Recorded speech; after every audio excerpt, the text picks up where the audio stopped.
Gandhinagar CID ક્રાઇમના PI અને કોન્સ્ટેબલને 30 લાખની લાંચ લેતા એસીબીએ રંગે હાથ ઝડપી પાડ્યા। એસીબીએ સીઆઈડી ક્રાઇમના એક ઇન્સ્પેક્ટર અને એક કોન્સ્ટેબલને 30 લાખની લાંચ લેવા બદલ ધરપકડ કરી છે। ઘટનાથી પોલીસ વિભાગમાં ખળભળાટ મચી ગયો છે। ક્રાઇમ બ્રાન્ચ ખાતે કોલ સેન્ટર સંબંધિત કેસ નોંધવામાં આવ્યો હતો। આરોપીઓએ સામે કોઈ કાનૂની કાર્યવાહી ન કરવાના બદલામાં CID crime CIL inspector Pethabhai Patel અને કોન્સ્ટેબલ વિપુલભાઈ દેસાઈએ 30 લાખની લાંચ માંગી હતી। આરોપીઓએ લાંચ આપવા માંગતા ન હતા, તેથી તેમણે આ બાબતની જાણ ગુજરાત એસીબીને કરી હતી। ગુજરાત એસીબીના ડીવાયએસપી જીવી પઢારિયાએ જણાવ્યું કે ફરિયાદ મળ્યા બાદ એસીબીએ છટકું ગોઠવવાનું આયોજન કર્યું હતું। ઇન્સ્પેક્ટર ડીએન પટેલ અધિકારીને છટકું ગોઠવીને પકડવાની જવાબદારી સોંપવામાં આવી હતી। ગાંધીનગરમાં સ્વાગત સિટી મોલ નજીક હરિગ્રુપ સાઇટ નજીક રોડ પર આરોપી અને સીઆઈડી ક્રાઇમ ઇન્સ્પેક્ટર વચ્ચે લાંચ પહોંચાડવા માટે એક મીટિંગ સ્થળ નક્કી કરવામાં આવ્યું હતું। સીઆઈડી ક્રાઇમ કોન્સ્ટેબલ વિપુલ દેસાઈ આરોપી પાસેથી 30 લાખ રૂપિયા લેવા માટે પહોંચ્યા હતા। ઇન્સ્પેક્ટરે આરોપી સાથે વાત કરી અને કોન્સ્ટેબલને પૈસા લેવા સૂચના આપી। આરોપીએ 30 લાખ આપ્યા કે તરત જ એસીબી ટીમે કોન્સ્ટેબલને રંગે હાથ ધરપકડ કરી, ત્યારબાદ ઇન્સ્પેક્ટરને કસ્ટડીમાં લેવામાં આવ્યા છે। એસીબી અધિકારીઓનું કહેવું છે કે બંને આરોપીઓને કોર્ટમાં રજૂ કરીને રિમાન્ડ પર પૂછપરછ કરવામાં આવશે। લાંચ લેનારા ઇન્સ્પેક્ટર અને કોન્સ્ટેબલની મિલકતોની પણ તપાસ કરવામાં આવશે। આ કાર્યવાહીથી ગુજરાત પોલીસ શરમજનક બની છે અને ભ્રષ્ટાચાર સામે મજબૂત સંદેશો મળ્યો છે।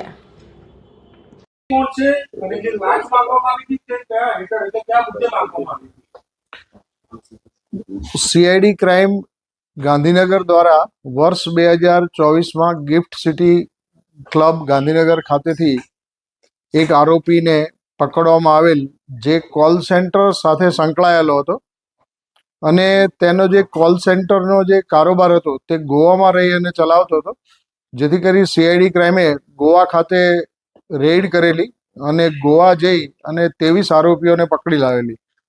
ત્યારબાદ અમદાવાદમાં કોલ સેન્ટર સાથે સંકળાયેલા જે લોકો હતા તેઓની પણ ધરપકડ કરવાની શરૂઆત કરેલી અને તેમાંથી જે પકડવાના બાકી આરોપીઓ હતા એવા એક આરોપી કે જે અમારા કામના ફરિયાદી છે, તેઓનું નામ ખોલવાની વાત કરી અને તેઓ પાસેથી આ કામના આરોપી પોલીસ ઇન્સ્પેક્ટર પીકે પટેલ કે જે સીઆઈડી ક્રાઇમ સીઆઈ સેલમાં નોકરી કરે છે, તેઓએ પહેલાં મોટી રકમની માંગણી કરેલી, જે ચોક્કસ થઈ શકતું નથી, પરંતુ ત્યારબાદ તેઓ પાસેથી 30 લાખ રૂપિયાની લાંચ લેવાનું નક્કી કરેલું, જે અંગે તેઓએ લાંચ આપવા તૈયાર ન હોય એસીબીમાં ફરિયાદ કરેલી અને એસીબીએ આજરોજ છટકું ગોઠવી અને તેમના વતી તેમના જે પોલીસ કોન્સ્ટેબલ હતા વિપુલ ભગવાનભાઈ બાબુભાઈ દેસાઈ, તેઓને રૂપિયા 30 લાખ લેતા રંગે હાથે ઝડપી લીધેલા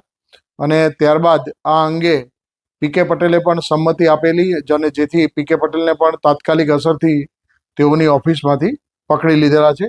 હાલ બંને આરોપીઓ છે એ એસીબીના ડિટેન્શન હેઠળ છે અને બંનેની અટકાયત કરવામાં આવેલી છે।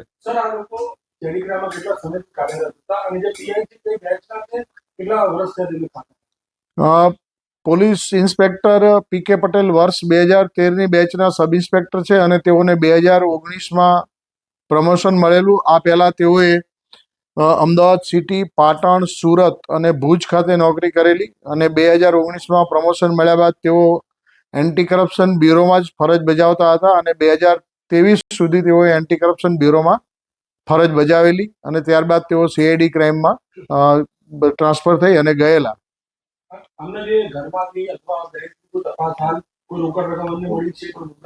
તેઓના ઘરે સર્ચ કરવામાં આવેલી છે, પરંતુ તેઓના ઘરેથી કોઈ કિંમતી ચીજ વસ્તુ મળી આવેલ નથી, પરંતુ તેમના બેંક એકાઉન્ટ અને તેઓના કોઈ લોકર હશે તો તે સીઝ કરવાની અને બેંક એકાઉન્ટ ફ્રીઝ કરાવવાની કાર્યવાહી હાથ ધરવામાં આવનાર છે।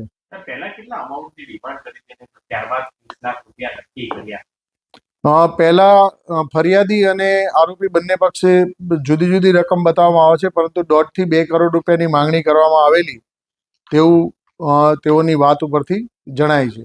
સાહેબ આ પૈસા આપ્યા પછી એને શું રાહત આપશે, શું કહેવામાં આવ્યું કે એને પછી અને કઈ રીતે હેરાન કરતા હતા, કેટલા સમયથી આ લોકો વચ્ચે પૈસાની સ્થિતિ મામલે છેલ્લા 2 મહિનાથી જે આ ફરિયાદી છે તેઓને આ અંગે સ્ટેટમેન્ટ આપવા માટે નોટિસ આપવામાં આવતી હતી, પરંતુ ફરિયાદી પોતે જણાવે છે કે પોતે આવા કોઈ કોલ સેન્ટર સાથે સંકળાયેલા નથી, પરંતુ અગાઉ તેઓનું એકવાર નામ ખુલેલું એમના મિત્ર મિહિર દેસાઈનું, તેના અનુસંધાને તેઓને બોલાવતા હતા અને માત્ર તેઓ પાસેથી પૈસા પડાવવાના ઈરાદે જ નોટિસ આપેલી હતી અને 2 મહિના ઉપરના સમયથી તેઓની સાથે વાટાઘાટો કરતા હતા અને અંતે ફરિયાદીએ કંટાળી અને પોતે એસીબીમાં ફરિયાદ આપેલી છે તેવું તેઓએ જણાવેલ છે.